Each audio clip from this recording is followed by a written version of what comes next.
So I went to a mini con today, and I took a specific list of books to look for with the intent of only getting what's on this list. Was I able to do it?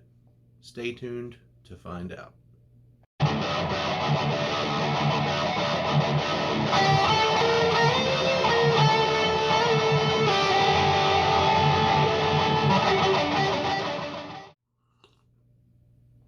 I totally did not intend on wearing this Batman shirt and drinking from a Batman mug.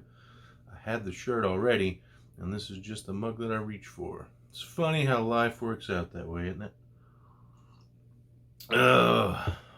So, went to a con for numerous reasons. The main reason that I decided to go, if you follow the channel, you know that I'm to the point where I don't want to buy any more back issues for a while because I've amassed such a great amount of them, and my backlog is ginormous. But I wanted to go to this con because, one, there hasn't been anything like that this year, and I wanted to go. Two, it was super small, so I knew that it would probably be something that I would be more willing to tolerate because I hate huge cons. Just don't like walking around a freaking warehouse with hundreds of people. You know, it's not my cup of tea. It's always usually really hot in there, man. So I was like, this might be cool. That's why I made the list, because I made the list for specific books to look for, because I want to fill in some runs that's in my read pile so that I can get that stuff read and put away. And so that's why I made the list, and that's part of the reason I went. Another reason I went was I was going to take some books down to a dude that runs a comic book pressing company, and I was going to give him some books to press because I'm probably going to get those books graded, and that'll come in a future video.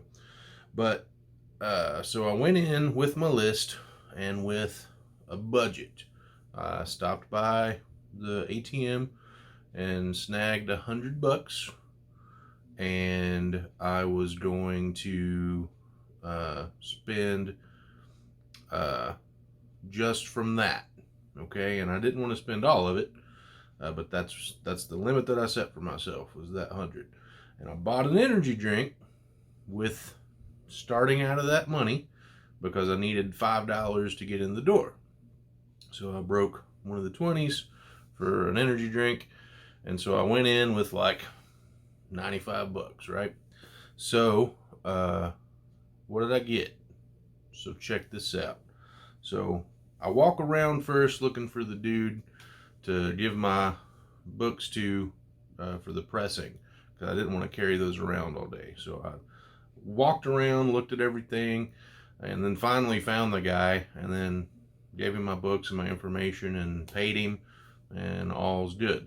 So I'm getting 4 books pressed, and it's costing me $25.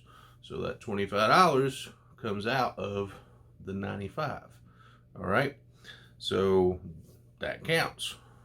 So once I was done with that, I went to the first place that I saw, which is right when you come in the door. And this dude, man, he had some awesome books, dude.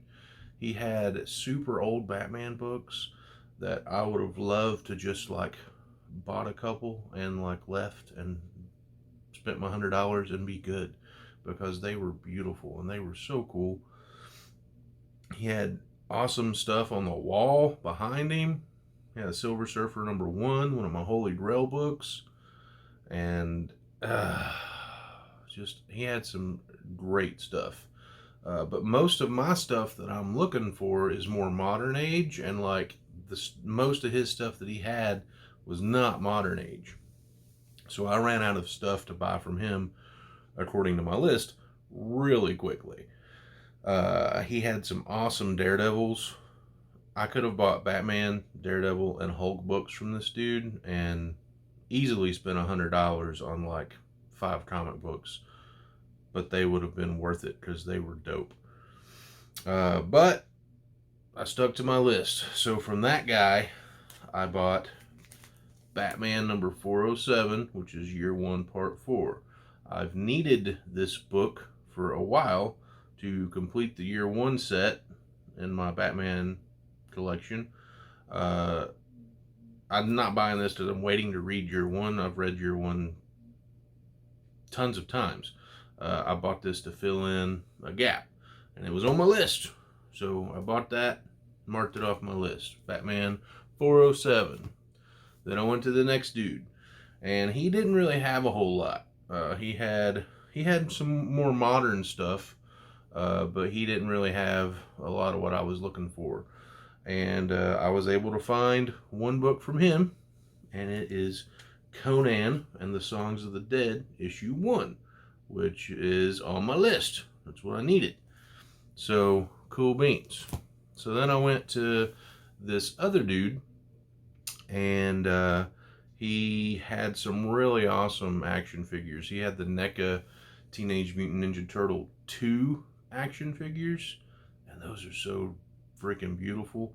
They're so cool, and we talked about those for a while, and he had a lot of loose figures, and they were really cool. But he had a small box of comics, and that's what I was there for, that were $1. So I looked through those and found one book from him that was on my list, and it was Batman and Robin Eternal. Number 3. And after that point, I kind of was unable to go off of my list anymore because they didn't really have, nobody really had what I was looking for, which I thought was kind of crazy because, I mean, I've got a wide variety of stuff in here, but nobody really had it. So I kind of just started looking through stuff at that point.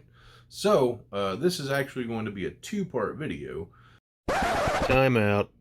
Actually, the plans have changed, and it will now be a 3-part video.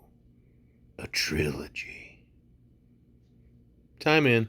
This part will be those issues that I got according to my list, and some random comics I got, as well as some key issues that I picked up. So, a very minor key. First appearance of Renee Montoya as the second question, which I do not like, but I'm only buying that book in the event that they actually make a movie about the question and it's about her, and that book jumps in price. Only reason I bought the book. For 50 cents, I can do that. I got the other cover, the newsstand edition of Man of Steel number 22, the first appearance and origin of Steel, which I have already done a retro review on, so be sure to check that out if you haven't already. I bought this for 50 cents, Superman number 4, which I thought I had and I did not, and this has been going up in price because Idris Elba, however you say his name, he is playing Bloodsport in Suicide Squad 2, and this is the first appearance of Bloodsport. Totally super cool name because it's one of my favorite movies ever, but I also really like that cover. Covers where the title are being like blown apart or shattered or something, I always thought are really cool. So that's a pretty cool cover, I think. This book's like $20 for a very good copy of it, and I paid 50 cents, and this thing looks like it's in pretty good shape. So and then I got this from a dude in a pile that was like 3 for $1, and it's The Death of Barry Allen, so picked that up. In his 3 for $1, I found this book that also had this in the back, and I was like, does this count as one? And he's like, yeah, we missed that one. I was like, all right, cool. So I technically got 4 for $1, so these are 25 cents. Superman in Action Comics number 700 and 690. And then I buy a couple issues of Catwoman every now and then when they stand out to me. They had Catwoman number 25. I thought it was a super cool cover with her choking Tim Drake, and it's in really good shape. And it's a cool cover, and Chuck Dixon wrote it, so why not? All right, and then the rest of the stuff I just kind of got out of that 50-cent boxes, and it's just a bunch of random stuff. And then in part two, it's more put together, more like runs. Silver Surfer number 63, which I already have. That's a duplicate. Star Wars Shadows of the Empire number 5. Back when Dark Horse did Star Wars comics, back when Star Wars was good, before the dark times, before the Disney. Shadows of the Empire number 6. I only got this because it was the Flash and Superman racing, and I really like those books. And I actually don't even know if this is what happens in this book, because this is a selfie variant of the book, so it might not even happen, but at least it's a pretty decent cover. And similar to the Flash racing Superman, I bought this because it was Impulse racing Superman. Picked up Elektra 2 by Brian Michael Bendis back in the Marvel Knights days, back when Brian Michael Bendis was a good writer. So I had picked out, I was just like, when I go through a pile of comics for like a quarter or 50 cents or $1 or whatever, I usually just grab stuff that I think's cool or that I might want, and then when I'm done, I'll go through it all and then decide what I actually want and put back what I don't. But I didn't get to do that with this guy, because as I was going through, like, I had a giant stack of books, and he's like, let me just take those, and like, he counted them, and I'd put some down and he'd add them to it. And so when I was done, I gave him like my last 5 books, and he was like, I stopped counting at 100. You went through every box I've got. I'll take 45 for them because you went through everything. And I was like, okay, sure, buddy, absolutely. I wasn't intending on getting this unless he had all of them in there, and he didn't. This is the only one he had. It's Fury Peacemaker, written by Garth Ennis. Number 1 of 6. I love Nick Fury, like real Nick Fury, and this looked cool. So it's the first issue. So if it is cool, then I can buy the rest of them. If it's not, no loss. It was less than a quarter, probably. So I found JLA number 1, and it's really hard for me not to buy that book because it's the best Justice League run ever. Grant Morrison and freaking Howard Porter's Batman looks so dope. Look at that. Look at that. Oh my gosh. So cool. But it's in really good shape, so I picked it up. The Venom Lethal Protector issue 2. I have none of these, and it's kind of got some dings in it, and I didn't know if I was going to get it or not. I probably wouldn't have gotten it, but like I said, he didn't really give me an option, which is fine because it worked out in my benefit. So I found this Wizard number 0 Captain Marvel book, and I only got it because it's a Wizard number 0, and those tend to go for a little more because there's not a lot of them. And for those of you that don't know what Wizard was, for probably about a decade or more, Wizard was a comics magazine that had news about the comics industry, like Marvel and DC and Dark Horse, and like all these books and stories and stuff like that. And That was a really cool thing. It had price guides in the back, and it had there was even toy price guides in some of them, if I remember correctly, before Toy Fair got their own magazine. And it's just cool, man. I got this. I think it's RoboCop 2 adaptation. I'm not real sure because that sticker's there. I wasn't going to get it unless he had them all, but again, oh, RoboCop 3. Sure, that's not awesome. The Max number 11. I only got the. I was only going to get this if he had some more Max, and this one's really beat up. I really shouldn't have got it. I read the first issue of Max, expecting it. I picked it up at like a quarter sale or something. I was like, it's a quarter. I'll give it a shot. A dude I know really loved it, and like I historically hate Sam Keith artwork, but I gave it a shot, and that issue was actually freaking good, and it made me really want to get the rest of them. So I kind of pulled it and set it aside for that purpose, but it's really beat to crap. So I probably shouldn't have got that one. I'll wind up selling some of these, and when I do, I will sell that probably. So I got this because I thought it was really interesting. I know the inside of it, the actual story and stuff, is probably not good at all.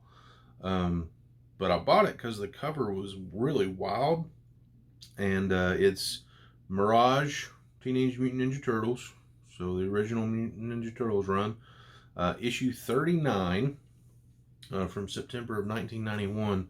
And like that cover is just like very early 90s, like Nickelodeon, like Ren and Stimpy, Rocko's Modern Life. Like it's just really cartoony and cool. And I just really bought it for the cover because I've never seen this cover, and I just thought it was interesting. So like I said, just a bunch of random stuff. This group. I bought this issue of Thunderstrike, number 21, because it is a homage cover to Avengers number 1, of which that dude had all those old Batman and Hulk comics. He had a freaking Avengers number 1 just sitting there.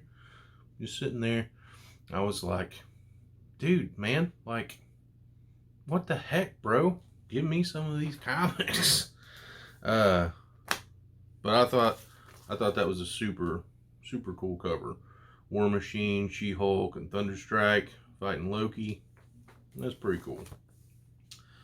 For a quarter, I mean, how you gonna pass up Secret Wars number 10?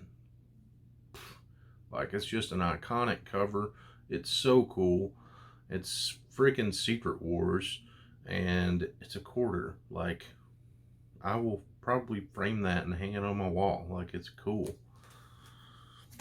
What If, starring Daredevil, the Man Without Fear. What if the fight of his life has ended? Anytime I see a What If that's Daredevil, I buy it. Iron Man number 228.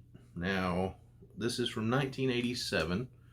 80s Iron Man is not that great in my opinion. But it is versus the Captain.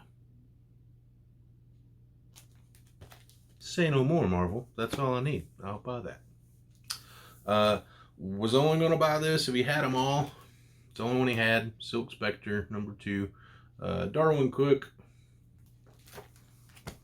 Missed that guy. He was a fantastic artist. I think he only wrote it, though. It says Amanda Connor. So I wonder if he wrote it and she drew it. Maybe she just did the inks. Maybe he wrote and drew it.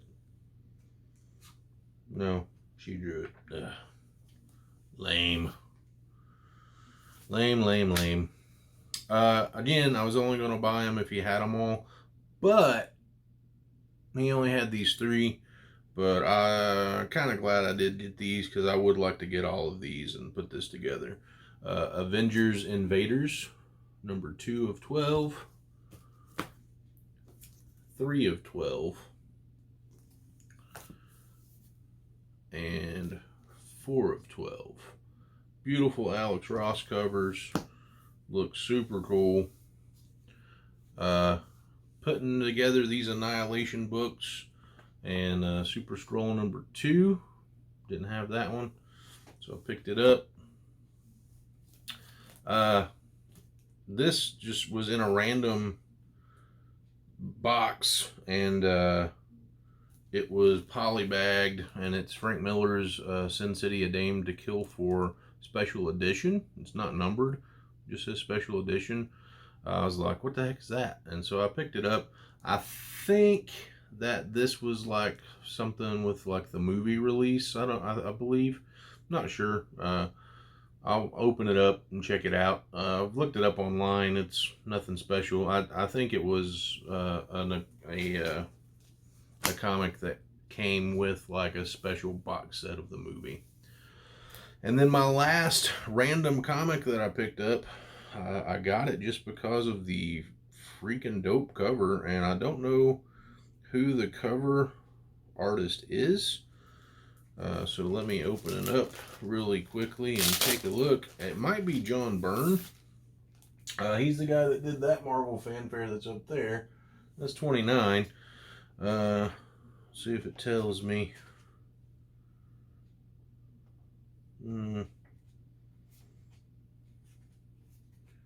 These fanfares can be weird with like the credits and everything. I don't see. Oh my gosh, the backup story. There's 2 stories in Marvel Fanfare. The backup story is Daredevil,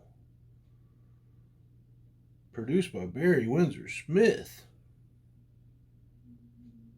Holy crap. Maybe it's a Barry Windsor Smith cover. But it's Marvel Fanfare number 15. And look at that beautiful cover, man. Frickin' Ben Grimm to Johnny from your best pal, Benjamin. Smoking a stogie, got them baby blues. Man, super cool. I really love the Thing. Like, I never used to really be a big Fantastic Four fan. And I'm not a huge Fantastic Four fan, but the older I get, the more I like the Fantastic Four. Especially Ben Grimm. Like, he's a great character. So that's it for part 1. Stay tuned for part 2, which is the majority of my 50 cent comics. So keep an eye out, crew. So as always, I appreciate you watching. If you'd like to see more content like this, give me a thumbs up, hit subscribe, and click that notification bell. As always, be excellent to each other and take it easy.